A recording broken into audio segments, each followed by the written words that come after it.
Post-fire bush regen can create a lot of weed waste. How can you minimise time and effort spent managing it? A good approach is to leave it in place wherever possible.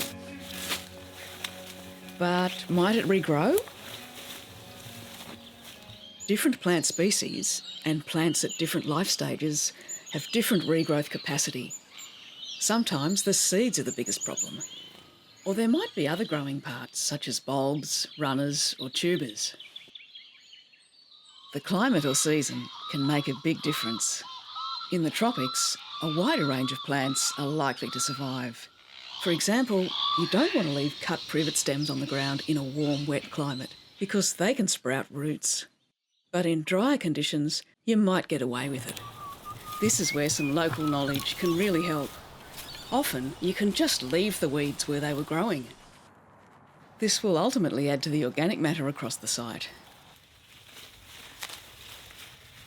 If the weed biomass looks like it will smother natives or confuse the weeding process, consider placing it in small piles.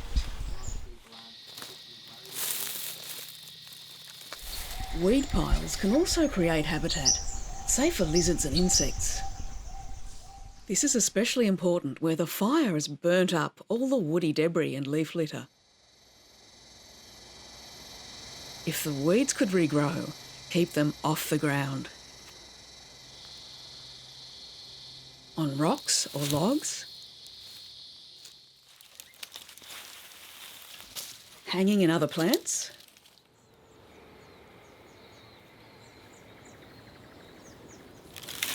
try rafting. Place the risky weeds on top of material that won't regrow. This can help provide more of that important three-dimensional structure to support fauna. But watch that the piles themselves don't become a weed source. A key goal of bush regeneration after fire is to stop the weed seed recharging the soil seed bank. Try not to include weed seed in the piles. Ideally, treat the weed before it seeds. If it already has, you could carry a bag or a bin to contain the seed until you can dispose of it.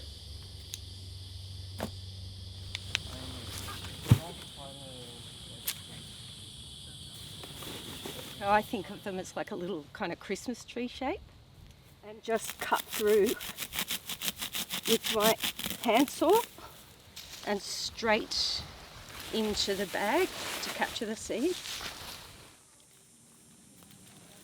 And because it's got berries, bag it.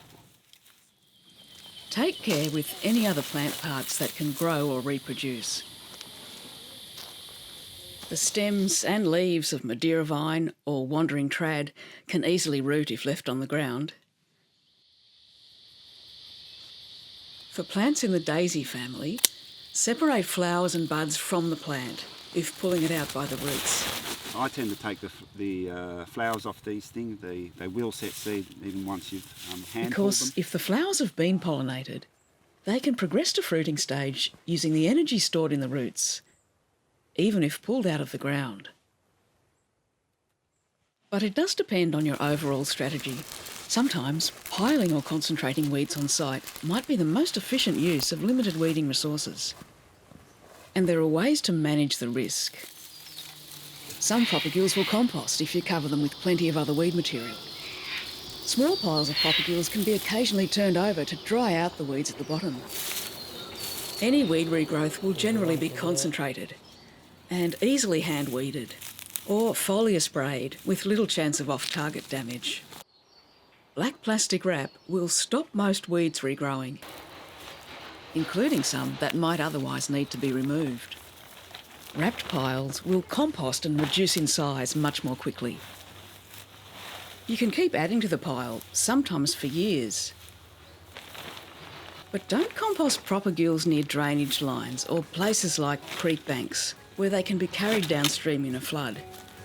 Madeira vine is a particular risk. One last thing to consider is whether your weed piles could create a fire hazard. As a general rule, Keep them away from buildings or the bases of trees.